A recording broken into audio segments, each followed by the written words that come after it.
తూర్పు గోదావరి జిల్లా దేవరపల్లి మండలంలోని గౌరీపట్నంలో ప్రసిద్ధ మేరీమాత ఉత్సవాలు ప్రారంభమయ్యాయి. సమాజంపై ప్రతి మనిషి ప్రేమ కలిగి కక్ష కార్పణ్యాలను వదిలిపెట్టాలని ఏలూరు కథోలిక పీఠాధిపతి పొలిమేర జయరావు సూచించారు. ముందుగా జెండా ఆవిష్కరణ చేసి ప్రత్యేక ప్రార్థనలతో మేరీమాత ఉత్సవాలు జయరావు ప్రారంభించారు. ప్రపంచంలో యుద్ధ వాతావరణం కమ్ముకున్న వేళ ప్రజలు శాంతి ప్రేమతో నడుచుకోవాలని ఆయన సూచించారు. మన నాథుడైన యేసుక్రీస్తు కృప సర్వేస్ 1,75,000 కుటుంబాలతో ముందుకు సాగుతూ ఉన్నది.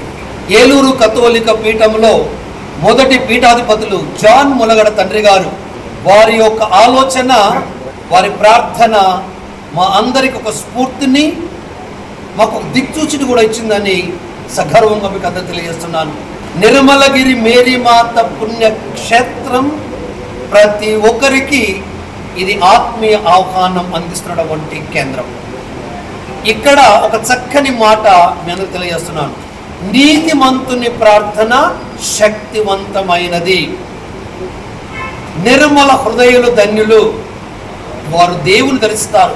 ఈ వాక్కు ప్రకారంగా అశేష జనం ఇక్కడికి రావటం, ప్రార్థిస్తాం నన్ను ఎంతగానో ఆనందింప చేయడమే కాకుండా నాకు ఒక ప్రోత్సాహాన్నిస్తూ బాధ్యతను కూడా తెలియజేస్తుంది. ఎంతోమంది భక్తులకి అన్ని సౌకర్యాలు ఏర్పరచాలంటే అది ఆశామాసతో కూడుకున్న పని కాదు. ముఖ్యముగా రోమ్ దేశంలో ఉన్నటువంటి పోప్ లియో గారు ఒక చక్కని సందేశం పీఠాధిపతులకు జారీ చేశారు. ఇప్పుడు యావత్ ప్రపంచం కష్టకాలంలో ఉన్నది. ఒక దేశంపై ఒక దేశం యుద్ధముతో పోరాడుతున్నారు. ఎంతోమంది చిన్న బిడ్డలు, యువతి యువకులు, సైనికులు అసలు వాస్తున్నారు. దయచేసి శాంతికై ప్రార్థన చేయమని పిలుపునిచ్చారు. 1,70,000